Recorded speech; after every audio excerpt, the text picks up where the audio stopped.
Ben ritrovati gentili amici e amiche all'ascolto col nostro audiogiornale, edizione del pomeriggio di questo lunedì 4 maggio 2020.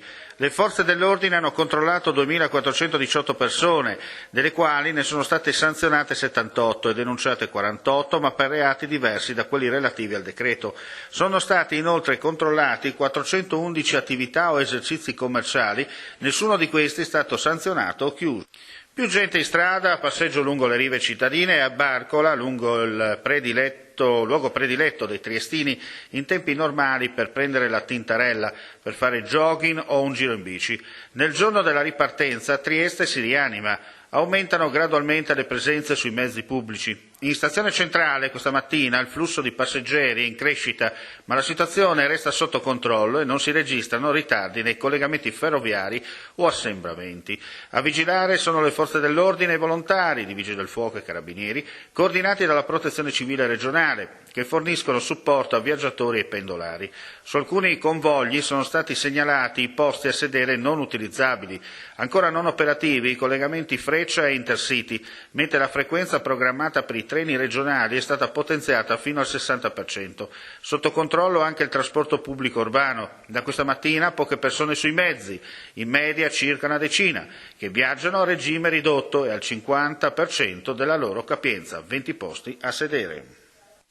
La Sissa di Trieste ha avviato un progetto di ricerca per rilevare il bisogno di supporto psicologico espresso da medici e infermieri impegnati in prima linea nella lotta alla pandemia di Covid-19 in Italia, il tipo e la frequenza degli interventi psicologici offerti loro attraverso i diversi canali, le modalità di accesso e fruizione del sostegno ricevuto, i dispositivi e mezzi di supporto di tali interventi. L'obiettivo è identificare le migliori pratiche implementate a sviluppare un protocollo che consenta di intervenire in modo più efficace nell'eventualità di un futuro rispetto all'emergenza sanitaria attuale. Il progetto PsychoMed 19 comprende 3 questionari somministrati online in forma anonima, con domande sull'esperienza vissuta dai sanitari durante l'emergenza. I primi 2 questionari sono rivolti a medici e infermieri, il terzo a professionisti della salute mentale come psicologi, psicoterapisti e psichiatri al servizio delle organizzazioni di salute mentale e delle strutture universitarie e ospedaliere. Il progetto è coordinato da Raffaella Rumiati, che insegna neuroscienze cognitive alla Sissa di Trieste, con la collaborazione di Annalisa Di Benedetto e Maria Rita Infurna e di Elisabetta Pisanu. Prorogare tutte le concessioni demaniali di 15 anni fino al 2033, senza aggiungere ulteriori carichi normativi o peggio burocratici sulle aziende della nautica, di cui proprio in questo momento, con anche il blocco causato dal Covid-19, non hanno davvero bisogno. Il presidente di Assonautica, Mario Ordiner, si è fatto portavoce oggi nella videoconferenza assieme alle altre associazioni del comparto con l'assessore regionale Sebastiano Callari di queste istanze, perché, ha evidenziato, il nostro settore ha bisogno di decisioni rapide, chiare e di lungo periodo. Abbiamo presentato all'assessore un documento da noi proposto e sottoscritto da numerose rappresentanze della nautica per chiedere che la Regione Friuli Venezia Giulia attui il dispositivo previsto dalla finanziaria 2019 che prevede la proroga al 2033.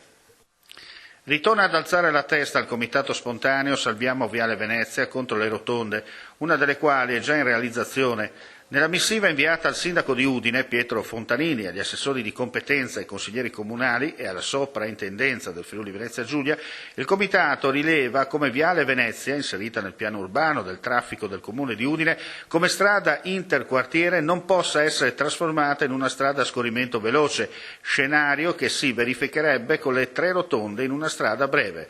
Fra l'altro il piano urbano e le norme correlate prevedono che si debba tenere conto, oltre che delle problematiche relative al traffico, anche delle esigenze di fruibilità legate a specifici fattori insediativi.